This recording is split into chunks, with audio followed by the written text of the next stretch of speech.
નમસ્તે દર્શક મિત્રો, મારું ભાવેના ચેનલમાં આપનું હાર્દિક સ્વાગત છે.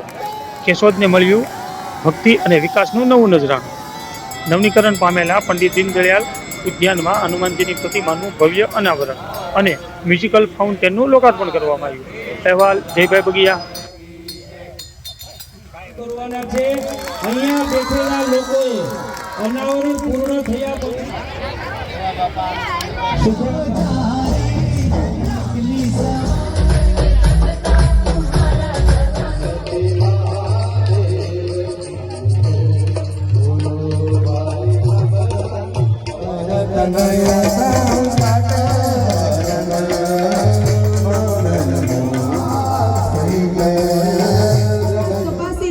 તો કદાચ એવું બને કે ભક્તોના દુઃખ હરવા માટે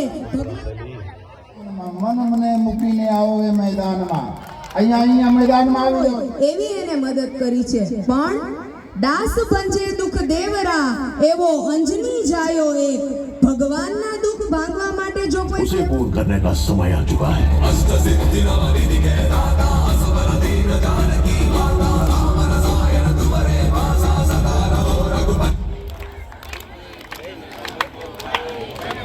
જય શ્રી રામ.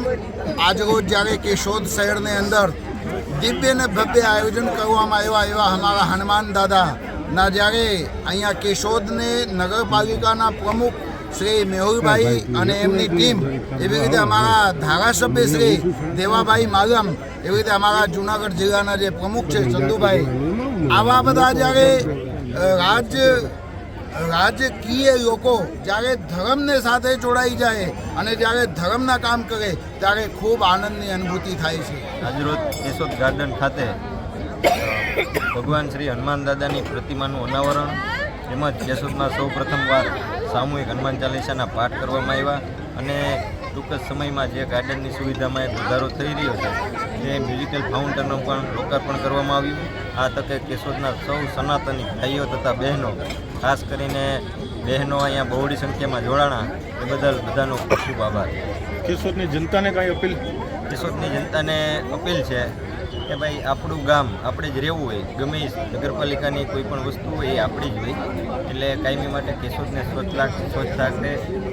ટૂંક સમયમાં જ કેશોદમાં સિટી બસ સેવા શરૂ થવાની, એમાં બેસે તો કોઈ સીટને કે કોઈને નુકસાની ન પહોંચાડે અને સૌ ધર્મ સાથે જોડાઈ રહે એવી મારી નમ્ર વિનંતી છે. થોડા સમય પહેલા